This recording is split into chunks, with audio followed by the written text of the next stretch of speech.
Promesse biblique du jour, bonjour à tous. Aujourd'hui, la solitude me pèse lourd dessus. Que faire? Pourquoi ce sentiment? Serions-nous à l'origine de notre propre solitude? Et si notre Père Céleste en était la cause? Isolement, sentiment d'abandon, manque d'amour, manque d'affection ou encore sentiment d'incompréhension? La plupart d'entre nous avons déjà traversé cette période difficile qu'est la solitude.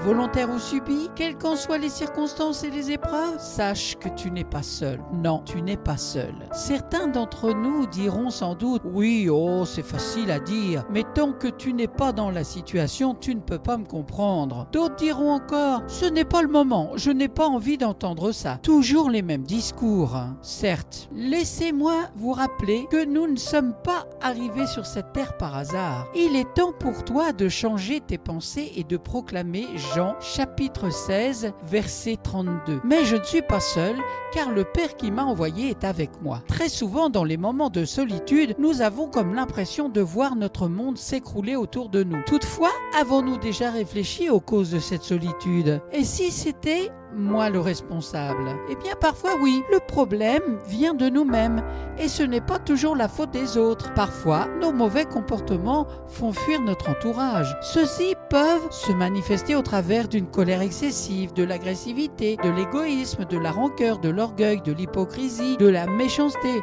et puis bien d'autres choses encore. Voilà pourquoi nous devons apprendre à nous remettre en question. Cette remise en question se traduit par notre capacité à être à l'écoute, à communiquer, mais surtout à accepter les remarques et les reproches, en apprenant à se taire et à faire profil bas quand il le faut. Souvenons-nous qu'en tant que chrétiens, nous devons faire preuve d'humilité, bien que cela ne soit pas toujours évident, je te l'accorde. Néanmoins, cela n'est pas optionnel et fait partie de notre devoir. La parole de Dieu nous le rappelle dans Matthieu chapitre 18 verset 4, « C'est pourquoi quiconque se rendra humble comme ce petit enfant sera le plus grand dans le royaume des cieux. » Dans certains cas, la solitude à laquelle nous faisons face n'est pas un hasard et parfois s'avère même la réponse à nos prières. Et nous verrons cela dans une prochaine promesse biblique du jour. La solitude me pèse lourd dessus. Que faire? Merci d'avoir pris du temps pour écouter promesse biblique du jour. Je vous souhaite bon courage, bonne méditation, portez-vous bien et je vous donne rendez-vous